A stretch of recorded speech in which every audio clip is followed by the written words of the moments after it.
नमस्कार साथियों, आप सभी का स्वागत है आपके अपने ऑनलाइन प्लेटफॉर्म नाइट क्लासेस पे। देखिए, आपको मध्यकालीन भारतीय इतिहास, मध्ययुगीन भारतीय इतिहास आपको कराया जा रहा था। उसमें आपको कौन कौन से आपका स्टार्टिंग देखिए, हम फिर से आपको पुनः रिवीजन सारा इसलिए कराए थे ताकि आपको पूरा क्लियर रहे। देखिए, LIC के आपके बैचेस चलेंगे, तैयार रहिए। आ रही है LIC की सीरीज़, ADO की भी आ रही है, SSC MTS का बैच आपका पूरा चलेगा। उसके लिए आपको वीडियो लेक्चर्स मिलेंगे, साथ ही साथ वीडियो री एग्ज़ाम का आपका फरवरी से फुल्ली बैच स्टार्ट हो जाएगा, क्योंकि अप्रैल में आपके एग्ज़ाम होने की पूरी पूरी संभावनाएं लग रही हैं। साथ ही साथ आपको GS में आपका करंट अफेयर जो है वो भी आपका करंट अफेयर जो आपका इम्पोर्टेंट है वो भी आपका चलने वाला है PCS एग्ज़ाम के लिए।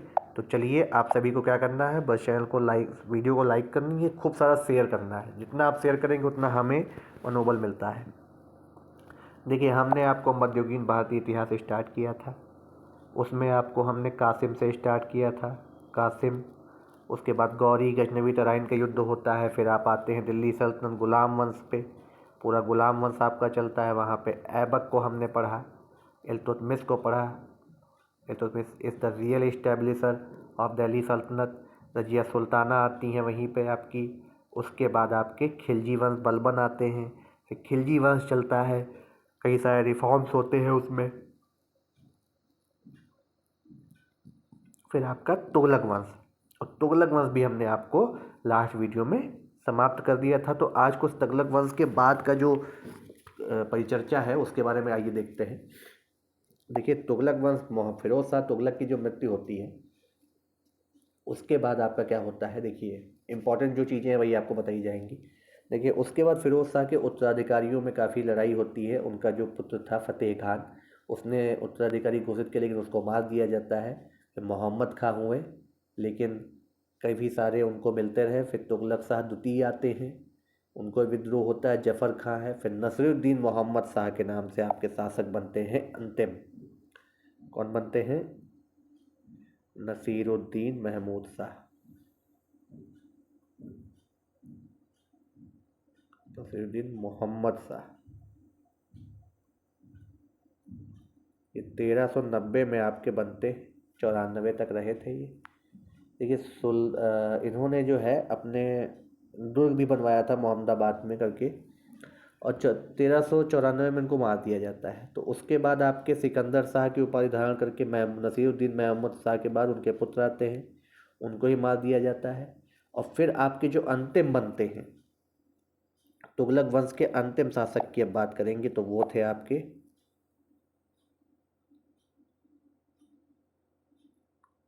नसीरुद्दीन, ये महमूद थे, महमूद शाह थे वो, नसीरुद्दीन महमूद। देखिए, नसीरुद्दीन महमूद जो थे वो इसके अंतिम शासक थे। 1394 से 1412 तक ये रहे थे आपके, 1412 तक ये रहे थे। और दुनिया के बादशाह का दिल्ली शासन, इनका शासनकाल पालम तक था, दिल्ली से पालम तक। तो इस प्रकार जो है आपके ये अंतिम शासक बने थे इसके।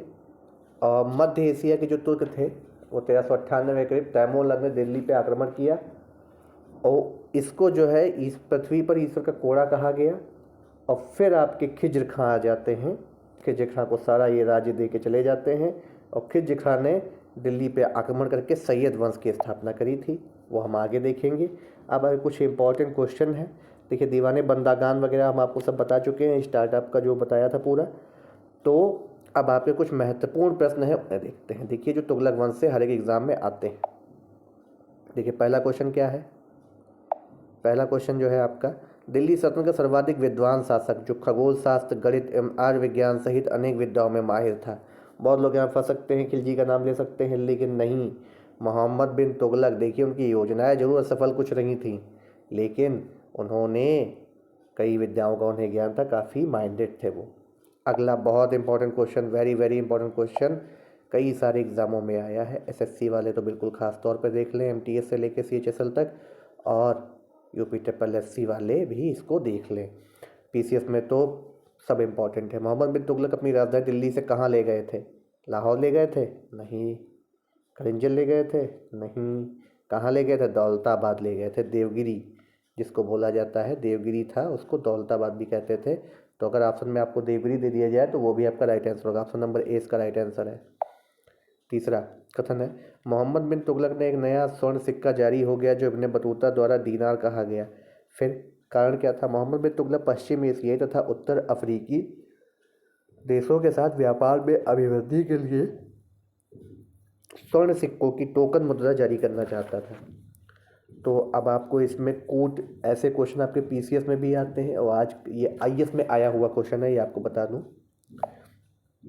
सिविल सर्विस में देखिए आया हुआ क्वेश्चन है, 2006 में आया था। पीसीएस में भी ऐसे क्वेश्चन आते हैं, आरओ में भी ये बातें हैं। तो इसका राइट आंसर क्या होगा? देखिए पहला तो सही है, जो इब्न बतूता दीनार कहा गया था, लेकिन ये गलत है। टोकन मुद्रा जारी करना चाहता था, ठीक है, जारी कर दी थी, जारी करना नहीं चाहता था। अगले देखते हैं, निम्न कथनों पर विचार कीजिए। मोहम्मद तुगलक की प्रतीक मुद्रा योजना असफल सिद्ध हुई। कारण, मोहम्मद तुगलक की मुद्रा निर्गमन पर उचित नियंत्रण नहीं था। सही उत्तर का आपको चयन करना है, तो बताइए इसमें कौन सा सही होगा? देखिए दोनों अगर कहा जाए तो सही है, लेकिन ए जो है, दोनों व्याख्याएं सही है, ठीक है, ए और दोनों सही हैं, लेकिन आर सही व्याख्या ए की है, ठीक है। ये भी देखिए पीसीएस में आया था, प्रीलिम्स में। अगला, होली के त्यौहार को सार्वजनिक उत्सव के रूप में भाग लेने वाला दिल्ली सल्तनत का प्रथम सुल्तान कौन बना? कौन बना होगा? लोधी तो थे नहीं। देखिए ऑप्शन से आपके लोधी पहले ही हट गए, दो ऑप्शन आपने सीधे काट दिए, दो ही बचते हैं इसमें। कौन होंगे? फिरोज तुगलक थे, फिरोज शाह तुगलक थे। इम्पॉर्टेंट, फिरोज शाह तुगलक थे जी नहीं, मोहम्मद बिन तुगलक, ऑप्शन नंबर बी। इन्होंने कई सारे ऐसे काम किए जो इनके अगेंस्ट होते जा रहे थे। दिल्ली का कौन सा सुल्तान अशोक स्तंभ को दिल्ली लाया था? बहुत इंपॉर्टेंट क्वेश्चन है अशोक स्तंभ। इससे क्वेश्चन आपसे पूछे भी जाते हैं कि किस तरफ शेर हैं। अभी नई संसद आपकी बन रही है, वो विस्टा प्रोजेक्ट उसको नाम दिया गया सेंट्रल विस्टा। तो सेंट्रल विस्टा के बारे में आप आगे पढ़ेंगे, करंट अफेयर में आपको पूरा बताएंगे, पॉलिटी में भी आप पढ़ेंगे। और आने वाला ऐसा माना जा रहा है कम से कम 100 साल तक आपकी वही संसद रहने वाली है, ठीक है। तो चलिए देखते हैं, काफ़ी सारा विवाद उसमें भी हुआ था। तो दिल्ली का कौन सा सुल्तान है जो अशोक स्तंभ को दिल्ली लाया था? कौन लाए थे? फिरोज तुगलक लाए थे। Very very important question, very very important. Option number A इसमें राइट आंसर है। अगला, इतिहासकार बदायूनी ने किसकी मृत्यु पर कहा था कि सुल्तान को अपनी प्रजा को अपनी सुल्तान से मुक्ति मिल गई? हम आपको वीडियो पढ़ा रहे थे तब हमने बोला था, वो आपके मोहम्मद बिन तुगलक ही थे। देखिए इल्तुतमिश का देख लेते हैं यहाँ पे। इल्तुतमिश ने इनको दिल्ली सल्तनत का रियल इस्टेब्लिशर माना जाता है, रियल इस्टेब्लिशर। बलबन ने क्या किया था? बलबन ने आपकी रक्त और लौह की नीति अपनाई थी, रक्त और लौह, रक्त और लौह। और अलाउद्दीन खिलजी ने क्या किया था? अलाई दरवाज़ा बनवाया था, ये आपको बता दें कुतुब मीनार में, बहुत इंपॉर्टेंट बात है ये।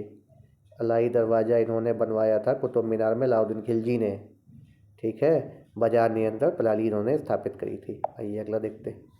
बेरोजगारों के सहायतार्थ दिल्ली के निम्नलिखित सुल्तानों में से किसने रोजगार कार्यालय की स्थापना की थी? तो किसने की थी? किसने की थी भाई? आप सभी को अंदाजा लग गया होगा, फिरोज तुगलक ही इसमें।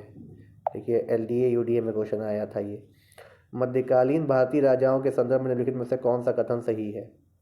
तो आईएएस प्रीलिम्स का क्वेश्चन है। तो देखिए ऐसे क्वेश्चन आते थे कि फिरोज तुगलक ने गुलामों का एक अलग विभाग स्थापित किया था। अगला, हम पीछे से चल रहे हैं। मोहम्मद बिन तुगलक के बाद दिल्ली की गद्दी पर उसका चाचा बैठा, सरासर गलत है। बलबन ने अपनी सेना के घोड़ों को दागने की प्रथा शुरू करी थी, गलत है। अलाउद्दीन खिलजी ने पहले एक अलग आरिज विभाग स्थापित किया था, गलत है। ऑप्शन नंबर डी इसका राइट आंसर है। गुलामों के लिए अलग इन्होंने विभाग स्थापित किया था। अगला, सर्वप्रथम लोक निर्माण विभाग की स्थापना किसने की? बहुत इंपॉर्टेंट है, बहुत इंपॉर्टेंट है। पीडब्ल्यूडी जिसको बोला जाता है आजकल, किसने करी थी? फिरोज शाह तुगलक ने करी थी। हरके शर्ब अथवा सिंचाई कर लगाने वाला दिल्ली का प्रथम सुल्तान कौन था? यूपी लोअर पीसीएस क्वेश्चन में आया हुआ, अब में आया था प्रीलिम्स में क्वेश्चन। तो कौन थे? वो आपके फिरोज शाह तुगलक ही थे। फर्स्ट टाइम सिंचाई पे जिन्होंने कर लगाया था, प्रथम बार, प्रथम बार। और प्रथम सुल्तान दोनों यही थे। चलिए आगे देखते हैं। दिल्ली के किस सुल्तान ने इस उद्देश्य से अनुवाद विभाग की स्थापना की थी कि उससे दोनों संप्रदाय के लोगों में एक दूसरे की विचारधारा को बेहतर समझ हो सके? तो किसने करी थी? फिरोज तुगलक ने। किसने करी थी? Option number B, Firoz Tughlaq ने। दिल्ली सल्तनत के तुगलक राजवंश का अंतिम शासक निम्नलिखित में से कौन था? अंतिम शासक कौन था? नसीरुद्दीन महमूद। महमूद शाह नसीरुद्दीन महमूद थे। आइए प्लेयर्स में देखिए क्वेश्चन आया है। तैमूर लंग के किस शासनकाल में दिल्ली पर भारत पर आक्रमण किया था? तो किसके शासनकाल में किया था? नसीरुद्दीन महमूद थे। और इतना फिर तुगलक वंश कमज़ोर पड़ गया था इनके शासनकाल के बाद कि फिर तैमूर लंग से ये हार गए थे, काफ़ी कमज़ोर पड़ गए थे। फिर तैमूर लंग ने जाते जाते लाहौर और दिल्ली और मुल्तान ये सब जो है किसको दिया था? खिज्र खां को। तो यही खिज्र खां आगे चल करके सैयद वंश की स्थापना कर देते हैं। सैयद वंश की स्थापना कर देते हैं। बहलोल लोदी ने लोदी वंश की स्थापना करी थी। और इसी के बाद आपके इब्राहिम लोदी, जिनसे जो है मुगल वंश स्टार्ट होता है उसके मृत्यु के बाद। जजिया कर ब्राह्मणों पर लगाया तो किसने लगाया? सबसे पहले ब्राह्मणों पे किसने लगाया था? एक ही थे आपके फिरोज शाह तुगलक। फिरोज शाह तुगलक जी ने जो है ब्राह्मणों पे सबसे पहले जजिया कर लगाया था। आइए आगे देखते हैं। तो बहुत ही इंपॉर्टेंट क्वेश्चन हैं ये आपके जो आएंगे, तो तैयार रहिए, देखते रहिए इस वीडियो को। अब देखिए, सुल्तानों में से किसके दरबार में अधिक गुलाम थे?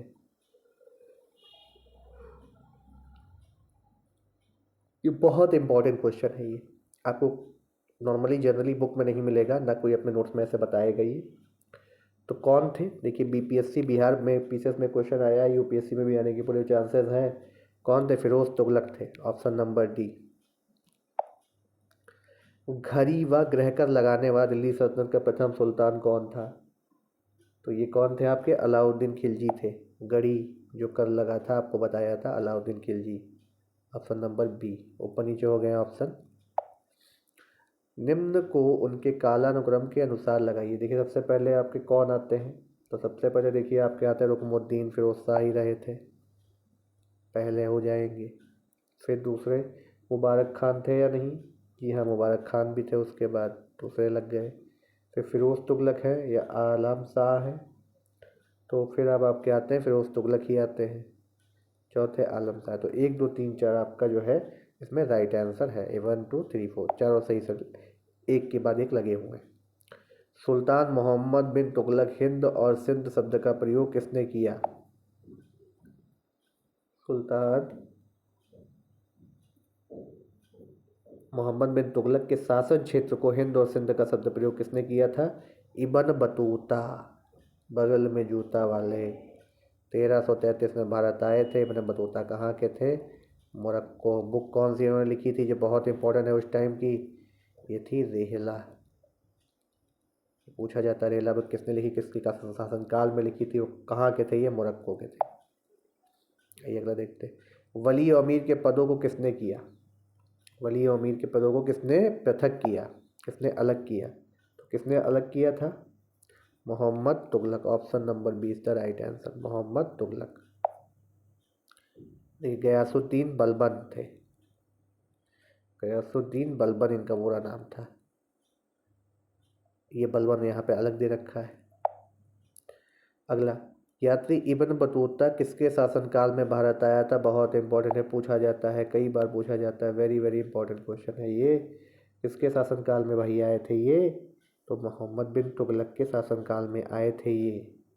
किसके शासनकाल में? मोहम्मद बिन तुगलक। इन्होंने कौन सी बुक लिखी थी? कई बार बता रहे हैं, पूछा जाता है, रेहला। रेहला बुक इन्होंने लिखी थी। कब आए थे? 1333 में। कालानुक्रम लगाने को आ जाता है, कालानुक्रम लगाने को आ जाता है।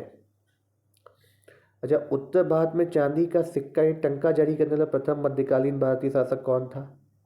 वो कौन थे? वो इल्तुतमिश थे आपके, इल्तुतमिश जी थे। फिरोज तुगलक द्वारा स्थापित दारुल सफा क्या था? दारुल सफा क्या था? जो दारुल सफा जो आपका था, एक खैराती अस्पताल था। एक खैराती अस्पताल था। ऑप्शन नंबर बी, जहाँ पे गरीब मुस्लिम और जितने भी जो हैं वो आप वहाँ जाके अपना इलाज कराते थे। कृषि को समुन्न करने के लिए संपन्न करने के लिए नहर खुदवाने के संदर्भ में 13वीं शताब्दी का निम्नलिखित में से पहले शासक होने का श्रेय दिया जाता है। बहुत सारी नहरें उन्होंने खुदवाई थी, तो कौन है वो है आपके गयासुद्दीन तुगलक। UPPCS 2017 में क्वेश्चन आया था, गयासुद्दीन तुगलक। तो देखिए आपके लिए सारे क्वेश्चन यहीं पर समाप्त होते हैं। आपको अगले वीडियो में आफ्टर तुगलक वंश जो रहा है वो पूरा होगा, खिज्र खां सैयद वंश, फिर आपका जो है लोदी वंश, फिर आपका जो है लोदी वंश आ जाएगा। तो धीरे धीरे हम अपनी इस चीज़ के लिए में आगे बढ़ रहे हैं। बस आपसे ये चाहेंगे एक लाइक और आपका एक शेयर। तब तक के लिए धन्यवाद।